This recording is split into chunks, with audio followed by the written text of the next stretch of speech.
reste 1 an, 2 ans, 3 ans sans porter le pantalon ici à Bruxelles. Ce n'est pas possible qu'un homme reste 1 an, 2, 5 ans sans jamais aller au bar, sans jamais aller dans une boîte de nuit. On n'a jamais vu danser. Ils vont dire ça parce que vous êtes une lettre de Christ écrite dans nos cœurs, connue et lue de tous les hommes.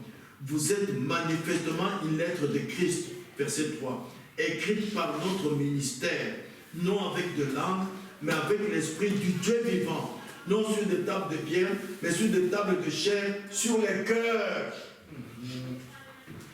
Et c'est écrit comme ça, pourquoi? Pour être une bonne influence à ceux qui vont te voir. Quand les gens voient une femme qui fait le striptease, ils ont une mauvaise influence. Leur cœur va bouillonner. Ils vont convoiter. Ils vont désirer faire des bêtises. Mais vous, pourquoi est-ce que vous ne vous laissez pas être conduit par le Saint-Esprit? Pour être une lettre de Christ. Quand les gens vous voient, ils disent, ah, non, c'est vrai, je vais aller à l'église. C'est vous. Amen. Amen. Voilà pourquoi comment Dieu nous a appelés à le servir. Voyez, écoutez frères et sœurs, nous allons terminer bientôt. L'influence des nôtres, au paragraphe 56, il dit ceci. Le prophète. Il faut de l'influence. Il faut de la puissance de la résurrection de Christ parmi les gens. Pour qu'ils voient que Christ n'est pas une statue suspendue dans un bâtiment, mais qu'il est un être vivant, dans la forme du Saint-Esprit, vivant dans les hommes et dans les femmes, apportant la paix, le contentement et le bonheur. Amen. Même ta vie que tu échanges avec tes voisins, tes collègues, tes membres de famille, ça doit montrer l'amour. Ça doit les étonner. Ah! Je lui dois de l'argent depuis 1 an. Il ne réagit pas avec colère, mais vraiment, cet homme, il est autrement. Même cela, la vie que vous vivez avec les autres, va montrer que Christ est en vous, frères et sœurs. Écoutez encore ce qu'il nous dit ici, dans l'influence, dans le message d'influence. Toujours au paragraphe 56, il dit ceci. Eh bien, vous savez, vous influencez quelqu'un. Votre vie est une lettre écrite et lue de tous les hommes. Car quelqu'un vous observe. Un petit enfant observe sa mère. Il observe son père. Ah. Si à l'église, vous montrez que vous ne buvez pas, mais si un jour, chez vous, vous rentrez ivre, vos enfants voient ça. Alors, quand ils entendent être prêchés à l'église qu'un croyant ne boit pas, ils ne vont pas croire. Ils vont dire, mais mon papa boit. Vous voyez. Vous devez faire attention à la vie que vous menez, frères et sœurs. Vous devez faire attention. Par cette montagne, frère me dit que ce que nous faisons dans tous les âges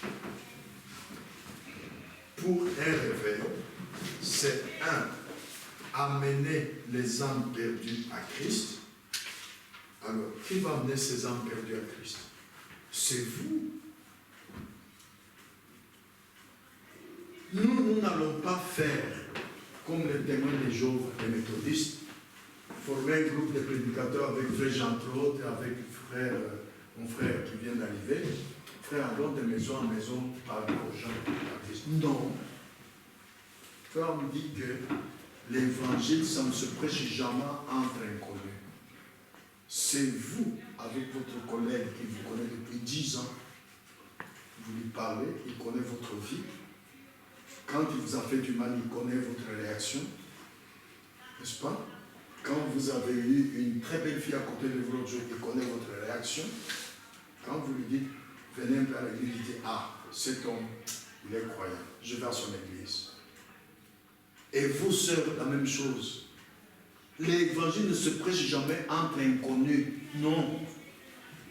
C'est vous qui, avec vos voisines qui vous connaissent, avec vos collègues qui vous connaissent, avec vos membres de famille qui vous connaissent, vous pouvez leur parler de Christ, leur parler du message du temps de la fin, leur parler de la guerre de l'Ukraine, savoir on ne connaît pas ce qui va arriver demain. La fin est proche, Jésus est à la porte, venez écouter la prédication. Vous voyez? Amen. Ah, frères et sœurs. Donc, la chose que nous recherchons dans chaque réveil, c'est 1, amener les âmes perdues à Christ. 2, susciter la communion de l'Église avec Dieu. Une Église de Dieu doit être en communion intime avec Dieu.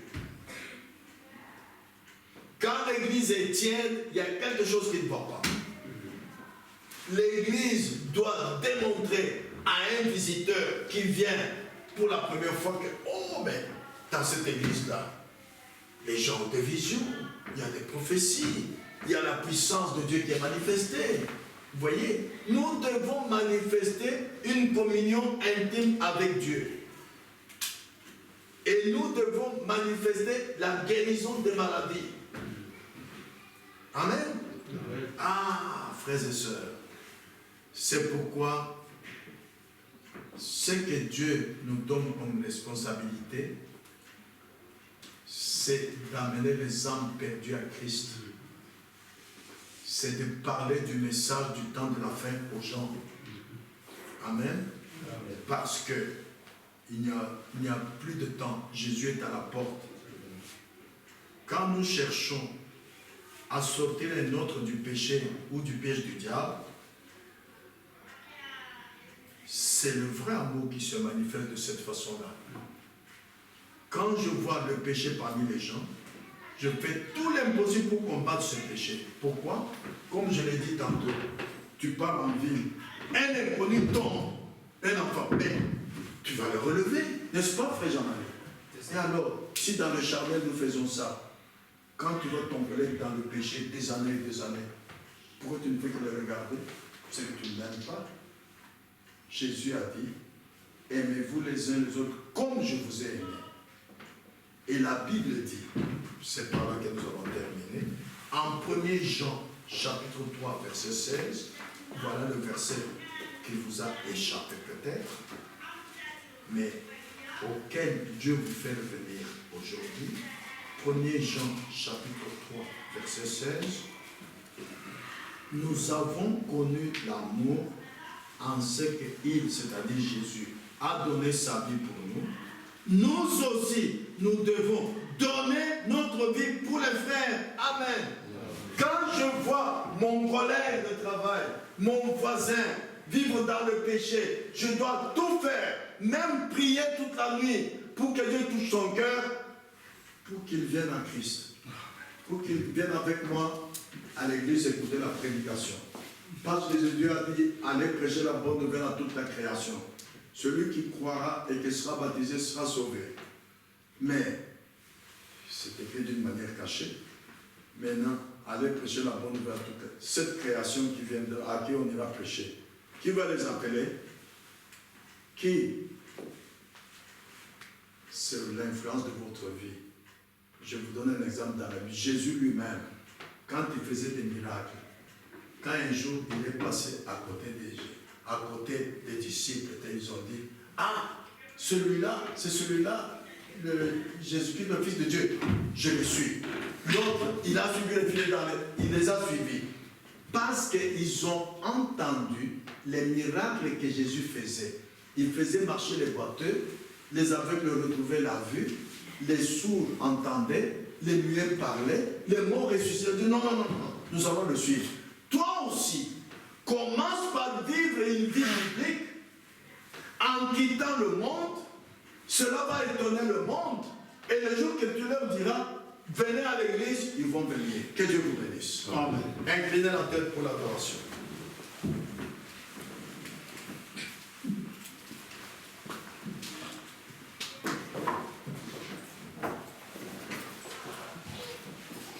Je vous invite à vous lever. Nous allons tous lire 3 versets. Et puis on va chanter un cantique. Et on va prier. Nous allons lire d'abord Psaume 93. versets 11 et 12. Nous allons tous lire à haute voix. Psaume 93.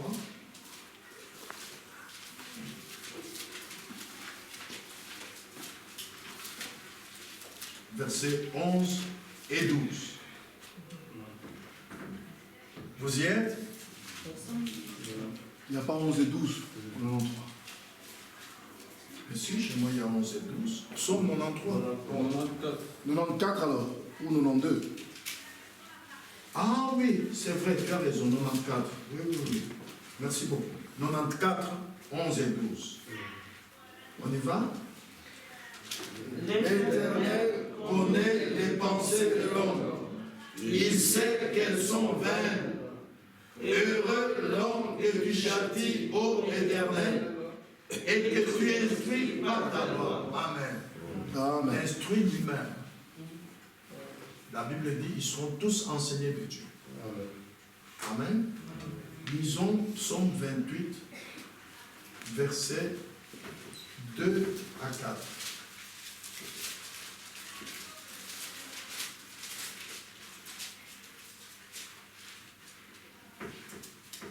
Psaume 28.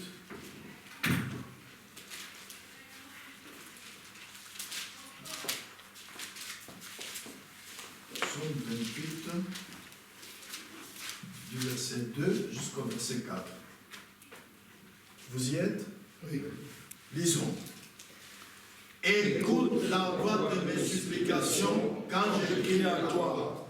Quand je lève mes mains vers mon sanctuaire, ne m'emporte pas avec les méchants et les hommes iniques, qui parlent de paix à leur prochain et qui ont la malice dans le cœur. Rends-leur selon leurs œuvres et selon la malice de leurs actions. Rends-leur selon l'ouvrage de leurs mains.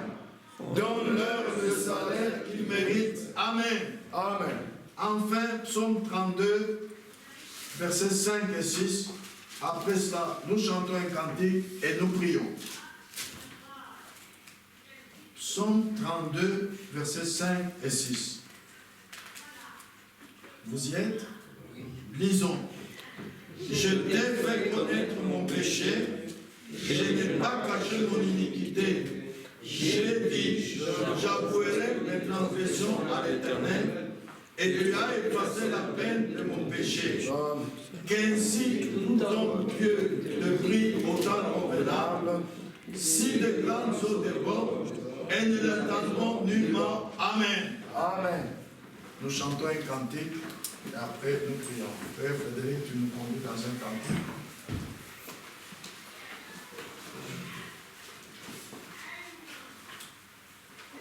Nous allons prendre 161 chants de victoire.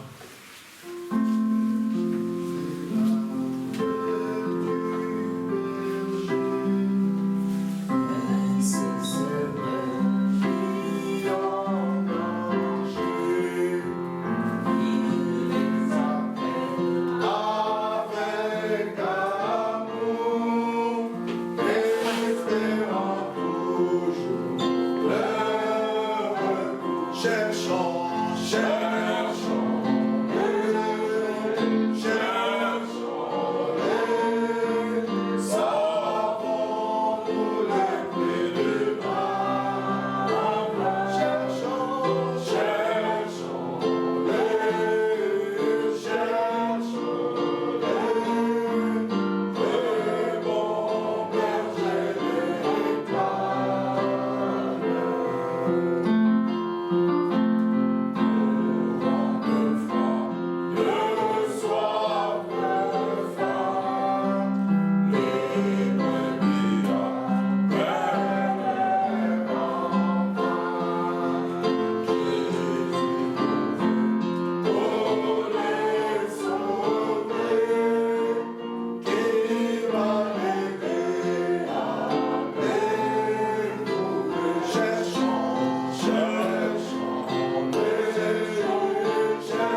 et de la main de tous ceux qui nous haïssent,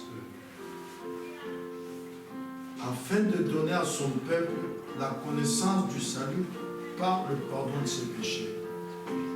Es-tu certain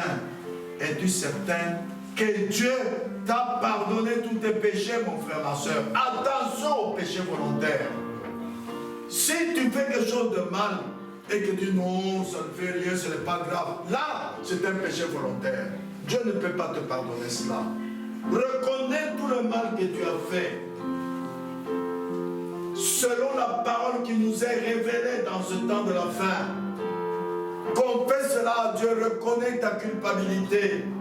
Le sang de Jésus-Christ est encore suffisant aujourd'hui, ce n'est pas encore trop tard. Mais un jour, il sera trop tard, mon frère, ma soeur. Ce dont nous avons besoin maintenant, c'est de quelqu'un qui connaît où il se tient. C'est des hommes et des femmes qui connaissent leur position en Jésus-Christ. La femme pécheresse devant Jésus n'a pas parlé. Elle connaissait qu'elle était pécheresse. Elle ne faisait que pleurer. Mais pour toi qui te connais dans une position de péché, pourquoi tu ne pleures pas au pied de la croix?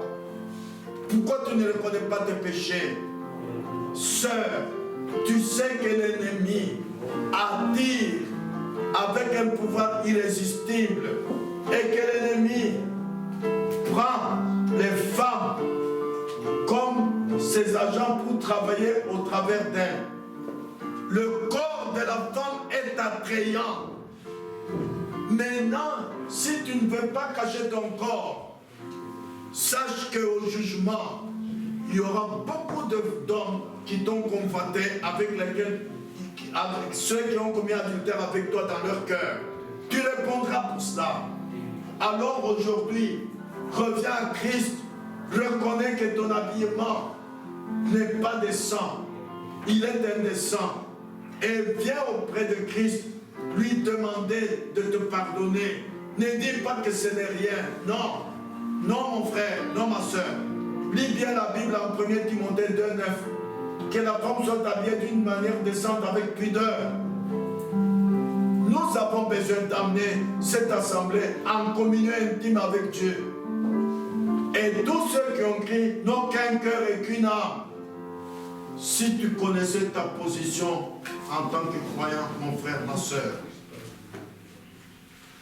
c'est pourquoi le Dieu qui est au milieu de nous, il n'attend que ça. Pour entrer en contact avec toi, tu seras en contact avec le surnaturel et quand il te touche, cela va te changer. Cela va t'apporter le sixième sens. Cela va t'apporter cette puissance qui va faire manifester au travers de ton être des œuvres surnaturelles, des œuvres spirituelles qui vont étonner beaucoup de gens.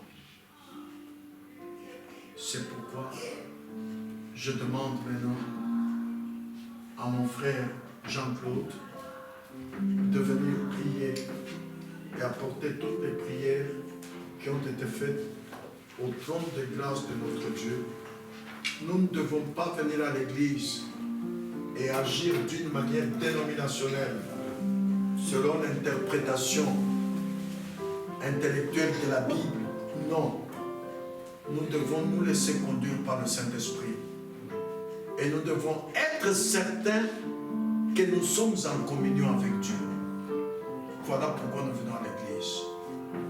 Mon frère, tu peux nous prier.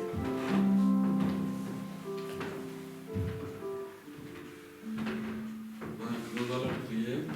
Je m'associe aussi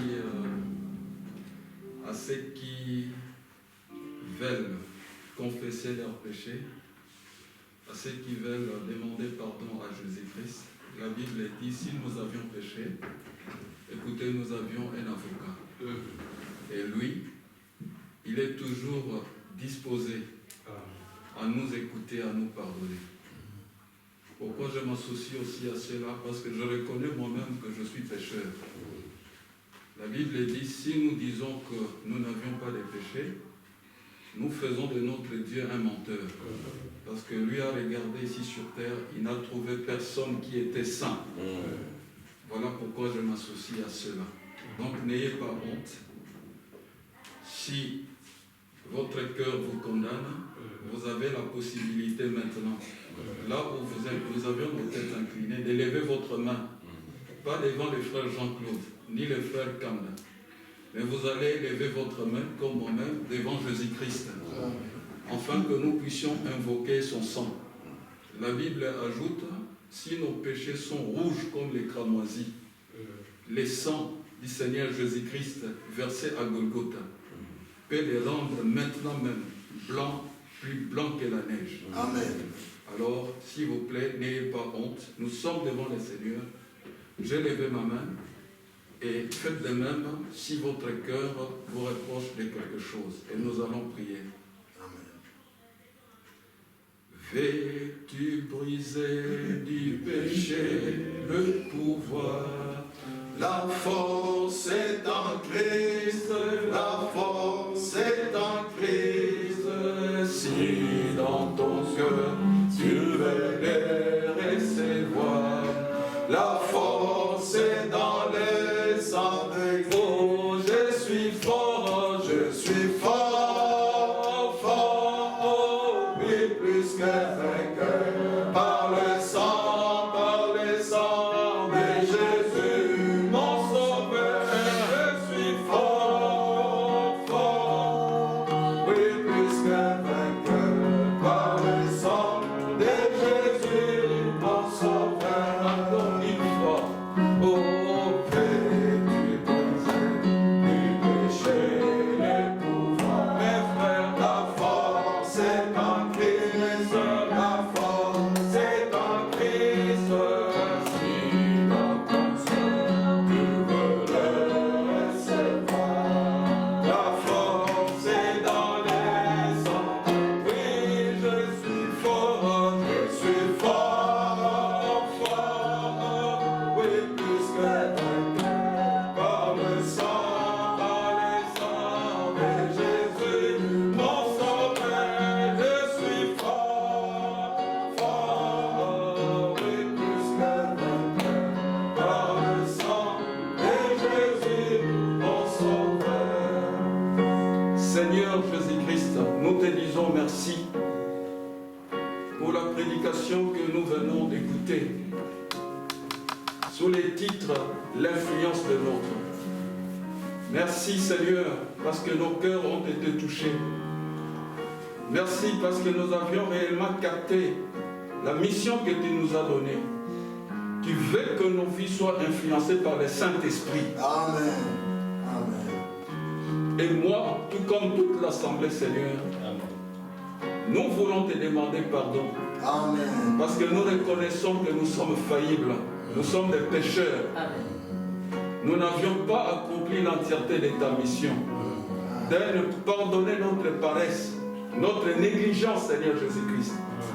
Et surtout, donne, pardonner nos péchés. Parce que nous reconnaissons devant toi d'être des pécheurs. Pardonne nos iniquités, nos abominations, Seigneur. Tu nous as parlé tant et tant de fois. Mais un peu comme le peuple d'Israël, nous faisons la résistance. Mais en ce dimanche, Seigneur, nous te disons, prends toutes nos vies, Seigneur. Prends nos âmes, nos cœurs. Lave-nous, purifie-nous par le sang qui a été versé à Golgotha. Et rends-nous blancs, plus blancs que la neige. Merci de nous avoir pardonnés. Toi qui es au milieu de nous. Toi qui trônes dans la sainteté, Seigneur. Reçois-nous comme des pécheurs repentants. Nous te demandons pardon, sincèrement, de tout notre cœur. Change nos vies, Seigneur Jésus-Christ.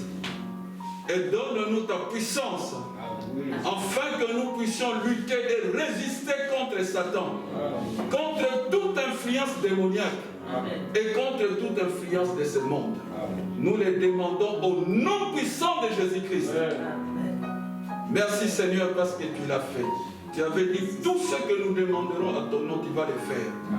Merci de nous avoir pardonnés. Merci de nous avoir purifiés. Merci de nous avoir rendus blancs, plus blancs que la neige. Merci de nous avoir délivrés de l'influence de Satan et de ce monde. Maintenant, nous pouvons marcher en étant libres. Sois loué, sois glorifié. Merci d'avoir utilisé puissamment ton serviteur, le frère Kanda. Nous te demandons que tu les bénisses, que tu bénisses son ministère, Seigneur. Bénis tout le monde qui est ici présent dans cette petite assemblée, ô Seigneur de Boxtal. Nous savons que tu as un grand projet pour cette assemblée. Alors nous te demandons de nous rendre capables. Amen. Sois loué, sois glorifié pour toutes les œuvres que tu fais au milieu de nous. Tu m'avais dit que cette année, nous allons faire des exploits avec toi. Amen. Alors nous nous abandonnons à toi. Amen. Nous nous attendons à des grandes bénédictions. Amen. Cette année 2022, tu m'avais dit, Seigneur, ça sera différent des autres années. Amen. Parce que tu es déterminé à nous bénir. Amen. Et à nous donner la victoire. Amen. Nous avions tant prié, tant entendu des prédications, tant pleuré, Seigneur. Oui. Il y a un jour pour pleurer, mais il y a aussi un jour pour triompher. Amen. Merci de nous donner la victoire, car nous te l'avions demandé, dans le nom puissant de notre Seigneur Jésus-Christ. Maintenant, Seigneur, nous avions fait notre part. Frère Branham nous a dit, on ne peut pas prêcher l'évangile sans avoir prêché la guérison divine. Seigneur, nous croyons que tu es le Dieu qui nous guérit de toutes nos maladies. Amen. Par tes meurtrissures, nous avions été guéris. Alors s'il y a quelqu'un qui est malade, Seigneur, dans cette assemblée aujourd'hui, étends ta main guérissante sur lui et accorde-lui la guérison au nom puissant de Jésus-Christ. Nous chassons toute maladie de cette assemblée et nous demandons la guérison. Merci Seigneur. S'il y a des gens qui ont des problèmes dans leur cœur, la Bible dit que tu es le donateur de tout don excellent. Amen. Que tu leur accordes la solution au nom de Jésus-Christ. Nous aimerions les jours à venir attendre des témoignages. Que tu as exaucé nos prières et que tu as donné la solution à tes enfants. Merci Seigneur, parce que tu déverses sur nous des bénédictions en abondance. À toi l'honneur, la gloire et la louange pour les siècles et les siècles. Amen. Amen. Asseyez-vous.